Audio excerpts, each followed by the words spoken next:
தெய்வீக பிரசன்னத்திலே நாங்கள் அமர்ந்திருக்கிறோம். வல்லமையான நேரத்திலே ஆண்டவர் இயேசு எங்களோடு பேசுவதற்காக, ஆண்டவர் இயேசு எங்களோடு கதைப்பதற்காக தன்னுடைய அழகான பிரசன்னத்தை தந்து கொண்டு இருக்கிற நேரம். மகனே மகளே, நான் உன்னை அன்பு செய்து உனக்கு வாழ்வை தந்து கொண்டிருக்கிற ஆண்டவர் என்பதை மெய்ப்பித்து கொண்டிருக்கிற நேரம். என்னுடைய வாழ்வினுடைய துன்பங்கள், வேதனைகள், கஷ்டங்கள் எல்லாவற்றையும் ஆண்டவர் துடைத்து எறிகிற நேரம். தீராத நோய்கள், வியாதிகள், வருத்தங்கள் எல்லாவற்றையும் ஆண்டவர் தூக்கி எறிகிற நேரம். எங்களை பரிசுத்தமாக, புனிதமாக, தூய்மையாக வாழ வைத்துக் கொண்டிருக்கிற நேரம். ஆண்டவர் இயேசுவினுடைய இந்த அழகை நாங்கள் ஒரு தடவை உற்று நோக்கி பார்ப்போம். இயேசுவே, தாவீதின் குமாரனே, என் மீது இரக்கமாயிரும் என்று கேட்போம். ஆண்டவரே, உம்முடைய பிரசன்னம் எனக்கு நிறைவை தருகிறது. உம்முடைய பிரசன்னம் எனக்கு வாழ்வை தருகிறது. உம்முடைய பிரசன்னம் எனக்கு வழியை தருகிறது. உம்முடைய பிரசன்னம் என்னுடைய தீராத நோய்களிலே இருந்து எனக்கு விடுதலை தருகிறது. உம்முடைய பிரசன்னம் என்னுடைய துன்பங்களிலே இருந்து எனக்கு மகிழ்ச்சியை தருகிறது. உம்முடைய பிரசன்னம் என்னுடைய தேவைகளுக்கெல்லாம் விடையை தருகிறது. உம்முடைய பிரசன்னம் என்னை மீண்டும் மீண்டும் அன்புக்குள்ளே அழைத்து நிற்கிறது. உம்முடைய பிரசன்னத்தின் நிறைவை நாங்கள் அனுபவிக்கிறோம் ஆண்டவரே. அழகான இந்த மாலை வேளையிலே ஆண்டவர் இயேசுவினுடைய தெய்வீக பிரசன்னத்தை நாங்களும் உற்று நோக்கி பார்ப்போம். இயேசு எங்கள் மத்தியிலே வல்லமையோடு வீற்றிருக்கிற நேரம், இயேசு எங்கள் ஒவ்வொருவரையும் பார்க்கின்ற நேரம், இயேசு எங்கள் ஒவ்வொருவரையும் தொடுகிற நேரம், இயேசு எங்களுக்கு அருகிலே வருகின்ற நேரம், இயேசு எங்களை நிறைவாக்குகிற நேரம். இந்த அன்பின் ஆண்டவரை,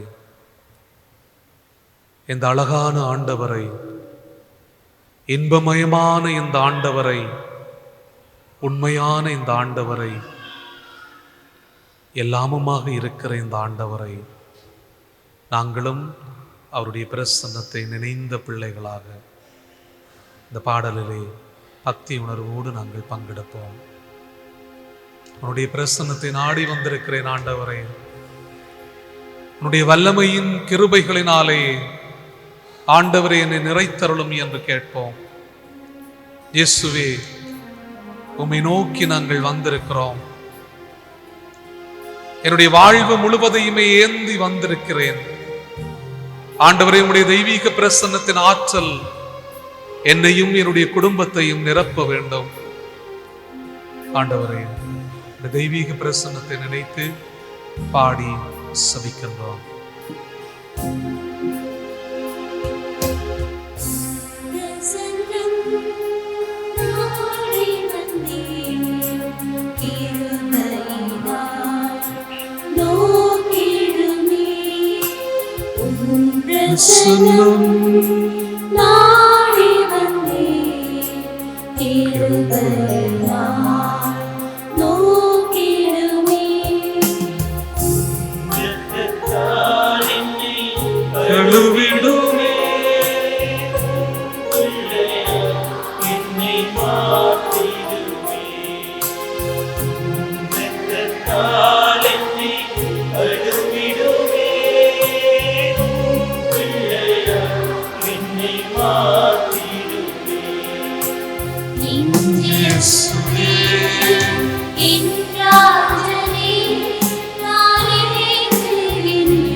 ஆண்டவருடைய பிரசன்னத்தின் நிறைவு இந்த அழகான ஆலயத்தை நிரப்பிக் கொண்டிருக்கிற நேரம், இயேசு எங்களை தொடுகிற நேரம், வல்லமையின் ஆண்டவர் எங்களுக்கு அருகிலே வந்து, மகனே மகளே, நான் உன்னை தொடுகிறேன், உன்னை வாழ்வுக்குள்ளே நான் வருகிறேன் என்று ஆண்டவர் சொல்லுகின்ற ஒரு அழகான நேரம்.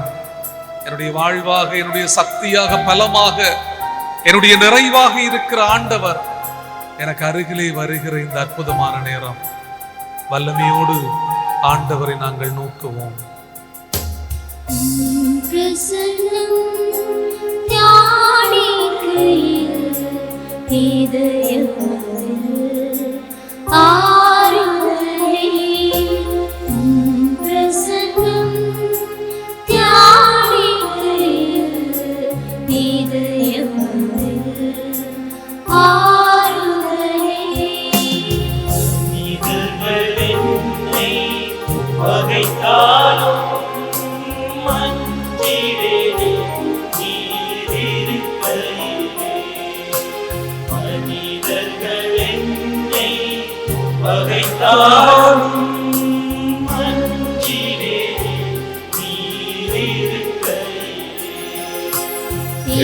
Yes.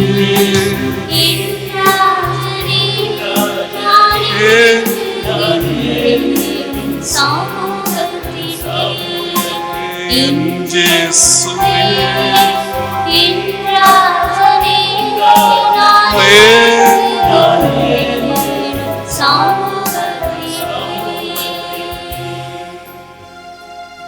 இயேசு எங்களை தொடுகிற நேரம், இயேசு எங்களை பரிசுத்தமாக்குகிற நேரம், இயேசு எங்களுக்கு அருகிலே இருக்கிற நேரம். ஆண்டவர் இயேசுனுடைய அந்த அன்பான பிரசன்னத்தை நாங்கள் உற்று நோக்கி பார்க்கிற போதெல்லாம் வல்லமையை நாங்கள் அனுபவித்துக் கொண்டிருக்கிறோம். ஆண்டவர் எங்களோடு இருக்கிற ஆண்டவர். நான் உலகம் முடியும் பரியந்தம் உங்களோட வாசம் பண்ணுகிற ஆண்டவர் என்பதை தன்னுடைய பிரசன்னத்தின் நிறைவாக எங்களுக்கு தந்து கொண்டிருக்கிற ஆண்டவர். அவருடைய அழகை, அவருடைய அன்பை நினைப்போம்.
இயேசுவினுடைய அந்த அழகான பிரசன்னத்தை நாங்கள் உணர்ந்திருக்கிறோம். எங்களுடைய வேதனைகள், கஷ்டங்கள், துன்பங்கள், நோய்கள், பிரச்சனைகள் எல்லாவற்றோடும் ஆண்டவர்களோடு கலந்து கொண்டு வருகின்றார். இஸ்ராயல் மக்கள் எகிப்திய அடிமைத்தனத்தில் இருந்த போது நான் இறங்கி போய் இந்த மக்களை மீட்டு கொண்டு வருவேன் என்பதுதான் ஆண்டவருடைய மிக முக்கியமான வார்த்தை. இந்த மக்கள் விடுகின்ற துன்பத்தின் கூக்குரல் என்னுடைய செவிகளுக்கு எட்டி இருக்கிறது. நான் போய் இந்த மக்களை மீட்டு கொண்டு வருவேன். ஆகவே அன்பானவர்களே, துன்பம், வேதனை, கஷ்டங்கள், நோய்கள், தாக்கங்கள் எங்களுடைய வாழ்க்கையில இருக்கிறது. ஆனால் ஆண்டவர் எங்களோடு பயணித்துக் கொண்டிருக்கிறார். எதற்காக அப்படின்னு சொன்னால், எங்களுடைய துன்பங்கள், எங்களுடைய வேதனைகள், எங்களுடைய கஷ்டங்கள், எங்களுடைய நோய்கள், எங்களுடைய தாக்கங்கள் எல்லாவற்றிலும் இருந்து ஆண்டவர் எங்களை மீட்டு கொள்ளுகின்றார். அப்போ ஒவ்வொரு தடவையும் எங்களுடைய வாழ்க்கையிலே இயலாமைகள் வருகிற போது, துன்பங்கள் வருகிற போது, கஷ்டங்கள் வருகிற போது, மனப்பிரச்சனைகள் வருகிற போது, நோயினுடைய தாக்கங்கள் எங்களை எல்லாம் அழுத்துகிற போது ஆண்டவர் எங்களை பக்கத்தில் தான் இருக்கிறார். இது அன்பானவர்களே, நாங்கள் நம்பிக்கையோடு பார்க்கின்ற கடவுள், எப்போதுமே எங்களோடு இருக்கின்ற கடவுள். அதனால்தான் எங்களுடைய வாழ்வினுடைய ஒவ்வொரு பக்கத்திலையும் ஆண்டவர் எங்களோடு கலந்து விடுகிறார். அந்த ஆண்டவருடைய பிரசன்னம் அழகானது. அன்பானவர்களே, எழுந்து நின்று ஆண்டவர் எங்களுக்கு தருகின்ற வார்த்தைக்கு நாங்கள் செவிமடுப்போம். ஆண்டவர் உங்களோடு இருப்பாராக. புனித மத்தேயு எழுதிய பரிசுத்த நற்செய்தியில் இருந்து வாசகம். மத்தேயு நற்செய்தி அதிகாரம் 4 இறைவார்த்தைகள் 1 தொடக்கம் 11 வரை. அதன்பின் இயேசு அலகையினால் சோதிக்கப்படுவதற்காக பாலை நிலத்திற்கு தூய ஆவியால் அழைத்துச் செல்லப்பட்டார். அவர் 40 நாள் இரவும் பகலும் நோன்பிருந்தார். அதன் பின் பசியுற்றார். சோதிக்கிறவன் அவரை அணுகி, நீர் இறைமகன் என்றால் இந்த கற்கள் அப்பமாகும்படி கட்டளையிடும் என்றான். அவர் மறுமொழியாக, மனிதர் அப்பத்தினால் மட்டுமல்ல, மாறாக கடவுளின் வாய்ச்சொல் ஒவ்வொன்றாலும் வாழ்வர் என மறைநூலில் எழுதியுள்ளதே என்றார். பின்னர் அலகை அவரை ஜெருசலேம் திருநகரத்துக்கு கூட்டிச் சென்றது. கோவிலின் உயர்ந்த பகுதியில் அவரை நிறுத்தி, நீரறை மகன் என்றால் கீழே குதியும், கடவுள் தம் தூதருக்கு உம்மை குறித்து கட்டளையிடுவார், உமது கால் கல்லில் மோதாதிபடி அவர்கள் தங்கள் கைகளில் உம்மை தாங்கிக் கொள்வார்கள் என்று மறைநூலில் எழுதியுள்ளது என்று அலகை அவரிடம் சொன்னது.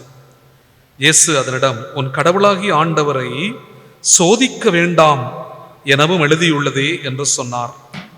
மறுபடியும் அலகை அவரை மிக உயர்ந்த ஒரு மலைக்கு கூட்டிச் சென்று உலக அரசுகள் அனைத்தையும் அவற்றின் மேன்மையையும் அவருக்கு காட்டி அவரிடம், நீர் நெடுஞ்சான் கடையாக விழுந்து என்னை வணங்கினால் இவை அனைத்தையும் உமக்கு தருவேன் என்றது. அப்பொழுது இயேசு அதனை பார்த்து, அகன்று போ சாத்தானே, உன் கடவுளாகிய ஆண்டவரை வணங்கி அவர் ஒருவருக்கே பணி செய் என்றும் மறைநூலில் எழுதியுள்ளது என்றார். பின்னர் அலகை அவரை விட்டு அகன்றது. உடனே வானதூதர் வந்து அவருக்கு பணிவிடை செய்தனர். வாழ்வு தரம் இயேசு கிறிஸ்துவின் நற்செய்தி.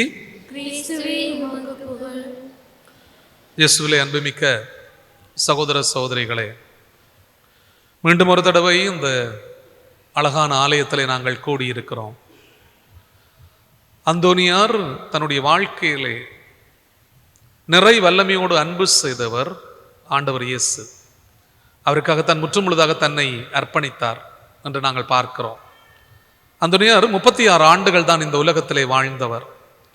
36 ஆண்டுகள் வாழ்ந்து முடித்த ஒரு மனிதனை இத்தனை ஆண்டு காலமாக நாங்கள் நினைத்து கொண்டே இருக்கிறோம். ஏனென்றா அவருடைய வாழ்க்கை எங்களை பாதித்திருக்கிறது. அவருடைய வாழ்க்கை யாரை பார்த்து இருந்தது அப்படின்றதுதான் மிக முக்கியமானது. அவருடைய வாழ்க்கை யாருக்காக அர்ப்பணிக்கப்பட்டது? அவருடைய வாழ்க்கை எதற்காக கொடுக்கப்பட்டது? அவருடைய வாழ்க்கை எதன் மூலமாக நிறைவடைந்தது? அவருடைய வல்லமை மிக்க இந்த புதுமைகள் எல்லாம் எங்கே இருந்து ஊற்றெடுத்து பாய்ந்து கொண்டிருந்தது என்று பார்த்தால் அதுக்கு ஒரே ஒரு விடைதான் அன்பானவர்களே, நற்கருணை ஆண்டவர். நற்கருணை ஆண்டவர் தான் அவருக்கு முழு பலமும் முழு சக்தியையும் நிறைவாக மனிதர் மத்தியிலே அவருக்கு கொடுத்து கொண்டே இருந்தது. புதுமையின் பெரிய ஆள் அப்படின்னு சொல்லுகிறோம். அதனால் கோடி அற்புதர் அப்படின்னு சொல்லுவார். அந்த இறந்த அண்டைக்கு கூட புதுமைகள் நடந்திருக்கிறது. அடக்கம் செய்யப்பட்ட பிற்பாடு கூட புதுமைகள் நடந்திருக்கிறது. இயலாத ஒரு அம்மா போய் அடக்கம் செய்த பிற்பாடு, அவரை அடக்கம் செய்து விட்டு வந்து விட்டார்களாம். அந்த மனுஷி போய் அழுதுருக்கு, அந்தோனியாரே இன்னொருக்கு பார்க்கறதுக்கு நான் வந்த, நான் எனக்கு இயலாது கால், அதனாலே ஊந்து ஊந்து நான் வந்தேன். கொஞ்ச நேரத்தில் பார்க்க அந்த மனசு எழும்பி நடக்கத் தொடங்கியதாம். அவருடைய புதைத்த இடத்திலே அவள் ஓடி இருக்கிறாள். என்ன அற்புதம் நீ செய்து கொண்டு இருக்கிறாய்? இந்த அற்புதத்தினுடைய வழியும் வாழ்வும் உண்மையும் இங்க தான் இருக்கிறது அன்பானவர்களே. அதான் நற்கருணை ஆண்டவர். இன்றைக்கு ஒரு அழகான நற்செய்தி உண்டு. நற்செய்தி மார்க்கு நற்செய்தி, இந்த மத்தேயு நற்செய்தி 4ஆம் அதிகாரம் மிக முக்கியமான ஒரு பகுதி. மார்க்கு நற்செய்தி 1ஆம் அதிகாரத்திலே நாங்கள் இதை பார்க்கலாம். லூக்கா நற்செய்தி 4ஆம் அதிகாரத்திலே இதை பார்க்கலாம். நாங்கள் இது மத்தேயு நற்செய்தியில் இதை வாசித்தோம். எங்களுடைய வாழ்க்கையிலே சோதனைகள், வேதனைகள், கஷ்டங்கள் இருக்குது. அதற்கான ஒரு விடயத்தை நாங்கள் இங்கே பார்க்கிறோம். எல்லா மனிதருடைய வாழ்விலையும் இந்த சோகங்கள், வேதனைகள், கஷ்டங்கள், துன்பங்கள், மன வருத்தங்கள் வந்து கொண்டே இருக்கிறது. இது எங்களுக்கு தெரியும் வடிவாக. நாங்களும் அனுபவித்துக் கொண்டே இருக்கிறோம். ஒவ்வொரு நாளும் சில பேர் நாங்கள் அனுபவித்துக் கொண்டிருக்கிறோம். ஆனால் ஏதோ ஒரு முடிவு ஒன்று எங்களுக்கு தெரியும். அதுதான் வாழ்வினுடைய நிறைவென்று பார்க்கிறோம். போய்கொண்டே இருக்கிறோம் அன்பானவர்களே. நம்பிக்கையோடு தான் போய்கொண்டு இருக்கிறோம். என்னுடைய வாழ்வு ஆண்டவர் எனக்கு தந்திருக்கக்கூடிய ஒரு பிச்சை. இந்த நேரம் எங்களை உயிரோடு ஆண்டவர் வைத்திருக்கிறார். அதுக்கு நாங்கள் ஆண்டவருக்கு நன்றி சொல்லுவோம். என்னை படைத்து பராமரித்து பெயர் சொல்லி அழைத்து இற்ற கணம் வரை எனக்கு உயிர் பிச்சை தந்து வாழ வைத்துக் கொண்டிருக்கிற ஆண்டவர் இவர்தான். இவர்தான் எல்லாருக்குமே வாழ்வை கொடுத்தவர். எங்கேயுமே நாங்கள் பார்க்கவே முடியாது, எந்த இடத்திலையுமே நாங்கள் சிந்திக்கவே முடியாது. கடவுள் மனிதனாக வந்து கடவுள் தன்னுடைய தெய்வீக பிரசன்னத்தை எங்களுக்கு ஒவ்வொரு தடவையும் தந்து கொண்டிருக்கிற கடவுள் இவர் மட்டும்தான். நான் வாழ்வு அன்பானவர்கள், அவருக்குள் வாழ்வு இருந்தது. அந்த வாழ்வு மனிதரோடு கலந்தது தான் இயேசு. அதனால அன்பானவர்களே, எங்களுக்கு வேதனை, துன்பங்கள், கஷ்டங்கள் வருகிற போது பயப்பட வேண்டிய தேவையில்லை. அழகை எங்களை கஷ்டப்படுத்துறதுக்காக வந்து கொண்டே இருப்பான். ஆனால் எங்களுக்கு இருக்கிற ஒரே ஒரு தெளிவு, நான் ஆண்டவரோடு இருக்கிறேன் என்கிற நம்பிக்கை மாத்திரம் எங்களுக்கு காணும். என்னடா நாங்கள் நம்பிக்கையோடு தானே போகிறோம், நம்பிக்கையோடு தானே இருக்கிறோம். மோட்சம் என்பது நம்பிக்கை. நாங்கள் செத்து போயிட்டு திரும்பி யாருமே வந்தது கிடையாது. ஒருக்க பார்த்துட்டு வருவோம் மோட்சத்தை, என்ன மாதிரி இருக்குது, எப்படி இருக்குதுன்னு சொல்லி நாங்கள் பார்த்துட்டு வருவோமா? வீட்டை நாங்கள் சொல்லலாம், இன்றைக்கு புருஷனை பார்த்து நீங்கள் ஒரு செத்து போட்டு மோட்சத்துக்கு போயிட்டு ஒரு வந்து சொல்லுங்க எப்படி இருக்குது அப்படின்னு சொல்லி.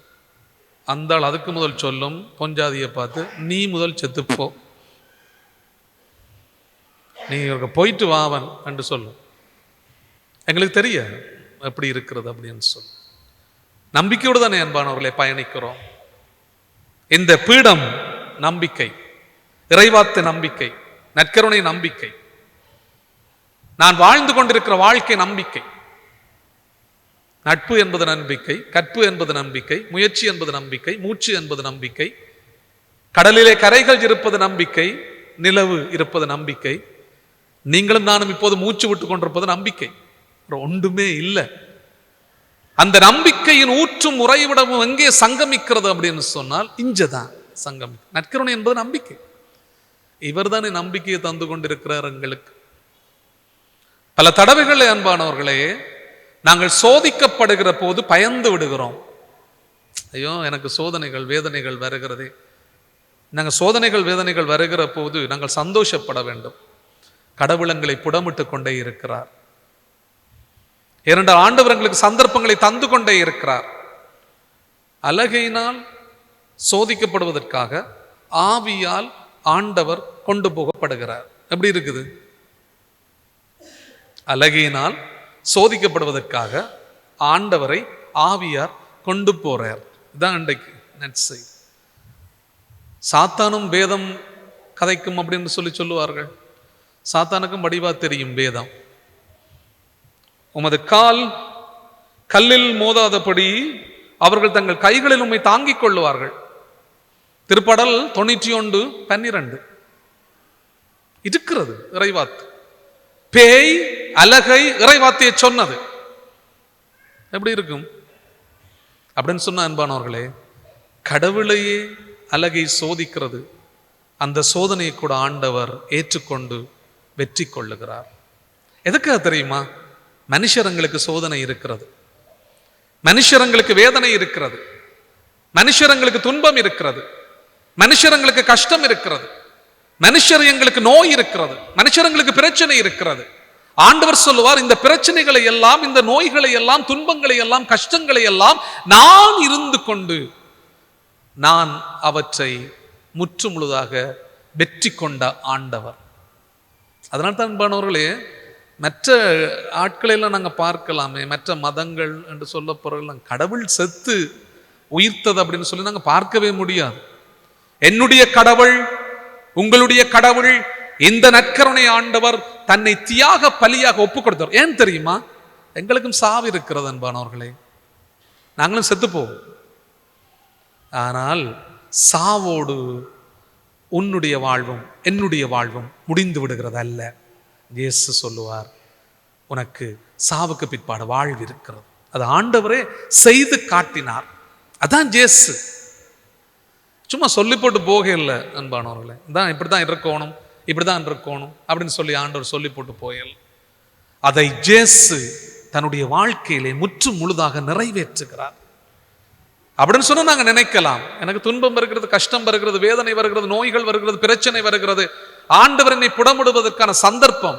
அன்பானவர்களே, அதை கண்டு ஓடுறதில்லை எங்கேயும், அதை எதிர்கொண்டு நிற்பதுதான் நம்பிக்கை. அந்த இயேசு ஓடையில பாத்தீங்களா? இயேசு அழகிய கண்டு ஓடையும் இல்லை, இயேசுவை கொண்டு போனதே தூய ஆவியானுடைய வல்லமை அவரை கொண்டு போனது. அவர் ஓடவில்லை, இறைவார்த்தையை மீண்டும் மீண்டும் சொல்லுகிறார். அதான் வாழ்வு. அன்புமிக்க சகோதரர்களே, இன்றைக்கு எங்களுடைய வாழ்க்கைகளை நாங்கள் பார்க்கலாம். பல நேரங்களிலே துன்பம், வேதனை, கஷ்டம், நோய்கள், பிரச்சனைகள் இவற்றையெல்லாம் நாங்கள் சந்திக்கிற போது எங்களுடைய மனநிலை எப்படி இருக்கிறது? கடவுளும் அவற்றை சந்திக்கிறார். ஆனால் ஒன்றே ஒன்று நாங்கள் நினைத்து கொள்ள வேண்டும், இந்த துன்பங்கள், வேதனைகள், கஷ்டங்கள் என்னை அழுத்துகிற போது நான் மட்டும் அழுந்து போவதல்ல, கடவுள் எனக்கு பக்கத்தில் இருக்கிறார், எங்களோடு தான் கூட இருக்கிறார், எங்களை விட்டுட்டு போகிற ஆண்டவர் அல்ல. அதான் அவருடைய தெய்வீக பிரசன்னம். நானும் நீயும் மீண்டும் மீண்டும் தன்னுடைய அன்பு பிரசன்னத்தை அனுபவித்துக் கொள்ள வேண்டும் என்பதற்காகத்தான் நற்கருணை என்கின்ற சாப்பாட்டை ஆண்டவர் தந்தவர் எங்களுக்கு. இது ஒரு உணவு. அன்பானவர்கள், உணவில்லாமல் மனிதர்கள் நாங்கள் வாழவே முடியாது. அதனால உணவை ஆண்டவர் தந்தார். எப்போதுமே நான் உனக்கு வாழ்வை தந்து கொண்டிருக்கிற ஆண்டவர் என்பதை ஆண்டவர் மெய்ப்பித்துக் கொண்டே இருப்பார். இன்றைக்கு நாங்கள் நினைச்சு பார்ப்போமே, எவ்வளவு கஷ்டம், எவ்வளவு வேதனை, எவ்வளவு துன்பம். இதை விட இன்னும் ஒன்று இருக்கு. நாங்கள் மற்றவர்களுக்கும் துன்பத்தை, வேதனையை, கஷ்டத்தை கொடுக்கின்ற மனிதர்களாக கூட இருப்போம். கிறிஸ்தவர்கள் அதற்குள்ளே நாங்கள் அப்படி இருப்பது சரியான கஷ்டமான விஷயம். எத்தனை மனிதர்கள் நாங்கள் மற்ற மனிதர்களை கஷ்டப்படுத்துகிறோம், வேதனைப்படுத்துகிறோம், துன்பப்படுத்துகிறோம், எவ்வளவு கஷ்டப்படுத்துகிறோம் பலரை. இது நாங்கள் மற்றவர்களுக்கு கொடுக்கிற வேதனையான விடயங்கள். அதையும் நாங்கள் செய்து கொண்டே இருப்போம். ஆனால் எங்களை கிறிஸ்தவர்கள் என்று அடையாளப்படுத்துவோம், கிறிஸ்தவர்கள் என்று சொல்லிக் கொள்வோம். ஆனால் நாங்கள் மற்றவர்களை கஷ்டப்படுத்துகிறோமா? புது வருஷம் வந்திருக்கிறது, 2026ஆம் ஆண்டு. ஆண்டவர் மீண்டும் எங்களுக்கு ஒரு வாய்ப்பை தந்திருக்கிறார். என்னென்ன தீர்மானங்கள் நாங்கள் எடுத்தோம்? எப்படி நாங்கள் வாழ விரும்புகிறோம்? புது வருஷ திருப்பலியில எல்லாம் எத்தனையோ குருக்கள் சொல்லி இருப்பார்கள், ஒரு புது தீர்மானத்தை நீங்கள் எடுத்துக்கொள்ளுங்கள். போன முறை மாதிரி இந்த முறை நான் இருக்கக்கூடாது. சில பேர் சொல்லணுமே, நாங்க ஃபாதர் அவளோட கதைக்கிறதே இல்லை, அவங்களோட நாங்க கோபம். 25 வருஷமாக நாங்கள் அந்த வீடு வாசல் படியே மிதிக்கிறதில்லை. எங்களுக்கும் அவளுக்கும் சரி வராது ஃபாதர் சொல்லுவார். ஏன்? உங்களுக்கும் அவளுக்கும் சரி வராது, ஆனா திருப்பலியில நற்கருணை பெற்றுக்கொள்ளுவோம். நீங்களும் அவர்களும் கதைப்பது இல்லை, ஆனால் நாங்கள் திருப்பலிக்கு வந்து போவோம். முரண் சாட்சிகளாக இருக்கக்கூடாது. அன்பானவர்களே, ஒரு தீர்மானத்தை நாங்கள் எடுத்துக்கொள்ள வேண்டும். சென்ற வருஷம்தான் சரி, அது போயிட்டுது. எங்களுக்கு எவ்வளவற்ற நாங்கள் சுமந்து கொண்டு வந்திருப்போம் தெரியுமா? எவ்வளவற்ற நாங்கள் எடுத்துக்கொண்டு வந்திருப்போம் தெரியுமா? எவ்வளவற்ற நாங்கள் எல்லாம் எரிக்காமல் வந்திருக்கிறோம் தெரியுமா? எத்தனை குப்பைகள் என்னும் மலையாக குவிந்திருக்கின்றன தெரியுமா? அதையெல்லாம் விட்டுட்டு வர மனம் இல்லை எங்களுக்கு. நியூ இயர் அன்றைக்கு புது உடுப்பு போடணுமென்றெல்லாம் விருப்பம் ஆக்களுக்கு. சில பேர் புது உடுப்பை வேண்டி அலமாரிக்க வைக்கிறது, திருப்பியும் அந்த பழசத்தான் போடுறது. ஏனண்டா புதுசாக போட்டால் பழுதா போடும்னு சொல்லி 2 வருஷத்துக்கு பிறகு பார்க்க எலி அரிச்சு ஓட்டையாக கிடக்கு. சில பேருக்கு போட தெரியாது. உடுப்புகள் போல தானே இப்போ மனசும் மாற்றி பார்க்கலாம் தானே மனிதர்கள். நாங்கள் கொஞ்சம் வித்தியாசமாக வாழ்ந்தால் என்ன என்கின்ற ஒரு தீர்மானத்தை எடுத்தால் என்ன? புது வருஷத்தை ஆண்டவர் தந்திருக்கிறார், அதில் நான் எப்படி வாழ வேண்டும் என்பதை இன்றைக்கு நாங்கள் நினைச்சு கொள்வோம். எனக்காகத்தானே ஆண்டவர் இருக்கிறார். அதே ஆண்டவர், அதே நற்கருணை, அதே பிரசன்னம் என்னை நிரப்பிக் கொண்டிருக்கிறது. எப்போதுமே நான் கடவுளுக்கு உகந்த பிள்ளையாக இருக்கிறேனா, ஒரு மனுஷனாக, மனுஷியாக நான் வாழுகிறேனா கடவுளுக்கு உகந்த வாழ்க்கை? இப்ப நாங்க சிந்திச்சு பார்ப்போம், என்னுடைய வாழ்க்கை எப்படி இருக்கிறது. திரும்பி பார்க்கிற போது அன்பானவர்களே, அதே கோபம், அதே ஆணவம், அதே விட்டு கொடுக்காத தன்மைகள், அதே பிரச்சனைகள், அதே மனிதர்களை நாங்கள் நேசிக்க முடியாத நிலைகள், அன்பு செய்ய முடியாத தன்மைகள் எல்லாவற்றையும் ஏந்தி எடுத்துக்கொண்டு இன்னும் ஒரு வருஷத்துக்குள்ளே வந்திருப்போம். ஆண்டவர் சொல்லுவார்ந்தா, நான் உனக்காக இருக்கிற ஆண்டவர். அப்ப நீ மற்றவர்களை அன்பு செய்யத்தானே வேணும், மற்றவர்களுக்கு கொடுக்கத்தானே வேணும். எல்லாவற்றையும் நாங்கள் ஒரு தடவை சிந்திப்போம் அன்பானவர்களே. வாழ்க்கையிலே ஆண்டவர் எங்களுக்கு தருகின்ற ஒரு வாய்ப்பு, இந்த நேரம், இந்த கணம், இந்த பொழுது. நாங்கள் ஆண்டவருக்குள்ளே எங்களுடைய வாழ்க்கையை மீண்டும் மீண்டும் புதுப்பித்துக் கொள்வோம். இயேசுக்குள்ளே என்னுடைய வாழ்க்கையை நாங்கள் சிந்தித்துக் கொள்வோம். ஒன்று, என்னுடைய வேதனைகள், துன்பங்கள், கஷ்டங்கள் எல்லாவற்றோடும் ஆண்டவர் என்னோடு இருக்கிறார் அன்பானவர்களே. இரண்டாவது, உன்னுடைய வாழ்க்கையிலே பல தீர்மானங்களை நீ எடுத்துக்கொள்ள வேண்டும். பழைய பாவ நிலையிலிருந்து விடுபட்ட மனுஷியாக நாங்கள் எங்களை உருமாற்றிக் கொள்ள வேண்டும். மூன்றாவது, அப்போது ஆண்டவருக்குள்ளே நாங்கள் செய்கிற ஒவ்வொரு காரியமும் மகிழ்ச்சியான காரியமாக மாறும். முழந்தால் படியிட்டு அன்பானவர்களே, ஆண்டவரிடத்தில் எங்களுடைய எல்லா தேவைகளையும் நினைத்து சபிப்போம். வல்லமையின் ஆண்டவர் எங்களை தொடுகிற நேரம், வல்லமையின் ஆண்டவர் எங்களுக்கு அருகிலே வந்து, மகனே மகளே நான் உன்னை அன்பு செய்கிறேன் என்று சொல்லுகிற நேரம், ஆண்டவருடைய தெய்வீக பிரசன்னத்தின் ஆற்றலை ஒரு தடவை நாங்கள் உணர்ந்து கொள்ளுவோம். ஆண்டவர் இயேசுவை உற்று நோக்கி பார்ப்பவர்கள், ஆண்டவர் இயேசுவை ஒரு தடவை பார்த்து கொள்ளுங்கள். ஆண்டவருடைய இந்த அன்பு பிரசன்னம் என்னை பார்த்து கொண்டிருக்கிற நேரம், ஆண்டவருடைய தெய்வீக அன்பின் சாட்சியத்தின் மேன்மைக்குள்ளே நாங்களும் ஒரு தடவை வாழ விரும்புகிற நேரம், இயேசுவே தாவீதின் குமாரனே என் மீது இரக்கமாயிரும் என்று கேட்போம். இயேசுவே தாவீதின் குமாரனே என் குடும்பத்தை ஆசீர்வதியும் என்று கேட்போம். இயேசுவே தாவீதின் குமாரனே என்னுடைய கோபங்களை எல்லாம் தூக்கி எறிந்தருளும் என்று கேட்போம். இயேசுவே தாவீதின் குமாரனே என்னுடைய நோய்கள், பிரச்சனைகள் எல்லாவற்றையும் அகற்றி அருளும் என்று கேட்போம். இயேசுவே தாவீதின் குமாரனே, நான் எத்தனையோ வேண்டுதல்களை மனதிலே வைத்திருக்கிறேன், உம்முடைய வல்லமையினாலே என்னை நிரப்பி அருளும் என்று கேட்போம். அழகான இந்த நேரத்திலே ஆண்டவர் இயேசுவை நாங்கள் உற்று நோக்கி பார்த்தவர்களாக அவருடைய ஆசீர்வாதத்துக்கு எங்களை நாங்கள் கொடுப்போம்.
எங்களுக்கு கொடுத்தருளினீர். அதிலே சகல மதுர இன்பமும் ஒன்றாயிருந்தது. சபிப்போமாக. இறைவா, இந்த வியப்புக்குரிய திருவருட்சாதனத்தில் உம்முடைய திருப்பாடுகளின் நினைவை எங்களுக்கு விட்டு சென்றீர். உமது திருவுடல் திரு இரத்தம் ஆகியவற்றின் மறைபொருளை வணங்கும் நாங்கள் உமது மீட்பின் பலனை இடைவிடாமல் சுவைக்க அருள் புரியும். என்றென்றும் வாழ்ந்து ஆட்சி செய்கின்ற உம்மை மன்றாடுகின்றோம்.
புனித அந்தோனியாரை நோக்கி வேண்டுதல்.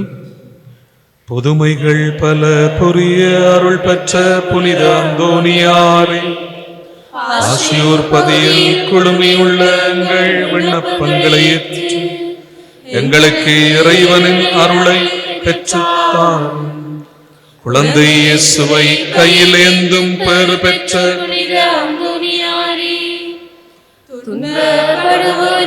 துணை புரியும் வல்லலே, ஏழைகளையும் ஆதரவற்றவர்களையும் அன்புடன் அரவணைக்கும் கோடிய அற்புதமே, இதோ மன்றாட்டின் பயனை உணர்ந்து அசைக்க முடியாத முழு நம்பிக்கையுடன் உமது திருத்தலத்துக்கு வந்து கூடியுள்ளோம். நீரேந்தியுள்ள குழந்தை இயேசுவிடம் எங்களுக்காக பரிந்து பேசி எமது ஆன்மாவுக்கும் உடலுக்கும் வேண்டிய வரங்களை பெற்றுத்தாரும். எங்கள் பாதுகாவலரான புனித அந்தோனியாரே, மகிமையில் விளங்கிடும் புனித லில்லியே, துன்பப்படுவோரின் துயர் துடைப்பவரே, அழுவோரின் ஆறுதலே, உம்மை நாடி நிற்கும் எங்களை உமது அன்பால் அரவணைத்து ஏற்றுக்கொள்ளும். எங்களை காப்பாற்றும், போரின் கட்டுக்களில் இருந்து எங்களை விடுவித்தருளும். வறுமையில் வாடும் எங்கள் வாழ்வை வளமாக்கும், சோதனைகளை வெல்ல பெற்றுத்தாரும். அமைதியின்றி அலையும் எங்களுக்கு ஆறுதல் தாரும். வாழ்வதற்கு அறியாது வருந்தும் எமக்கு வாழ வழிகாட்டும். எங்கள் குடும்பங்களையும் வேலைகளையும் நிலங்களையும் பாதுகாரும். நீங்காத வியாதிகளை உமது வல்லமை நிறைந்த மன்றாட்டால் எங்களிடம் இருந்து நீக்கியருளும். இறையருளை ஏராளமாய் பெற்ற புனித அந்தோனியாரே, நாங்கள் உமது வாழ்வை பின்பற்றி இவனை அன்பு செய்யவும் அவருக்காகவே வாழவும் எங்களுக்காக வேண்டிக் கொள்ளும். நாங்கள் அனைவரும் விண்ணுலகம் சேர எங்களுக்கு பதுவை புனிதரான புனித அந்தோனியாரே, இறையேசுவை நிறை அன்பு செய்த புனித அந்தோனியாரே, அல்லல் படுவோருக்கு ஆறுதலான புனித அந்தோனியாரே, வியாதிக்காரர்களை குணமாக்கும் புனித அந்தோனியாரே, காணாமல் போனவற்றை கண்டெடுக்கச் செய்யும் புனித அந்தோனியாரே, எளியோருக்கு என்று உதவிடும் புனித அந்தோனியாரே, உடலை ஒருத்து எளியவராய் வாழ்ந்த புனித அந்தோனியாரே, மெய்மறையின் நெறியிலே தூயவராய் வாழ்ந்த புனித அந்தோனியாரே, நற்செய்தியை போதித்து மெய்மறையின் வல்லுனரான புனித அந்தோனியாரே, பாவத்தினாலும் அலகையினாலும் துன்புறுவோரின் துயர் துடைக்கும் புனித அந்தோனியாரே, மன்றாடுவோமாக. என்றும் வாழும் எல்லாம் வல்ல இறைவா, புனித அந்தோனியாரை தலை சிறந்த போதகராக எங்கள் தேவைகளில் பரிந்து பேசுபவராக உம்மக்களுக்கு அளித்தீரே. அவரது கிறிஸ்தவ வாழ்வின் நெறிகளை கடைபிடிக்கவும் எங்களுக்கு நேரிடும் இன்னல்களெல்லாம் உமது ஆதரவை கண்டுணரவும் செய்தருள்வீராக. எங்கள் ஆண்டவராகிய கிறிஸ்து வழியாக உம்மை மன்றாடுகின்றோம்.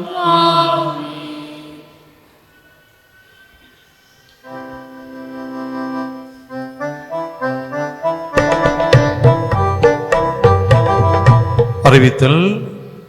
வருகின்ற செவ்வாய்க்கிழமை 20ஆம் தேதி புனித செபஸ்டியாருடைய திருவிழா இந்த ஆலயத்திலே காலை திருப்பள்ளி கொண்டாடப்படும். அதற்கு ஆயத்தமாக திருதின வழிபாடுகள் வருகின்ற சனிக்கிழமை மாலை 5 மணிக்கு திருச்சோம் மாலையும் தொடர்ந்து திருப்பலியோடும் ஆரம்பமாகும். சனிக்கிழமை காலை திருப்பலி இடம்பெற மாட்டாது. வருகின்ற ஞாயிற்றுக்கிழமை காலை 6:30 மணிக்கு ஒரு திருப்பலியும் பின்னேரம் திருதின வழிபாட்டு திருப்பலி 4:30 சோமாலையும் 5 மணிக்கு திருதின திருப்பலியும் ஒப்புக் கொடுக்கப்படும் என்பது அறிய தருகின்றோம். சனிக்கிழமை காலை திருப்பலி இடம்பெற மாட்டாது. ஞாயிற்றுக்கிழமை காலை 6:30 மணிக்கு ஒரு திருப்பலி மாத்திரம் நடைபெறும். நன்றி.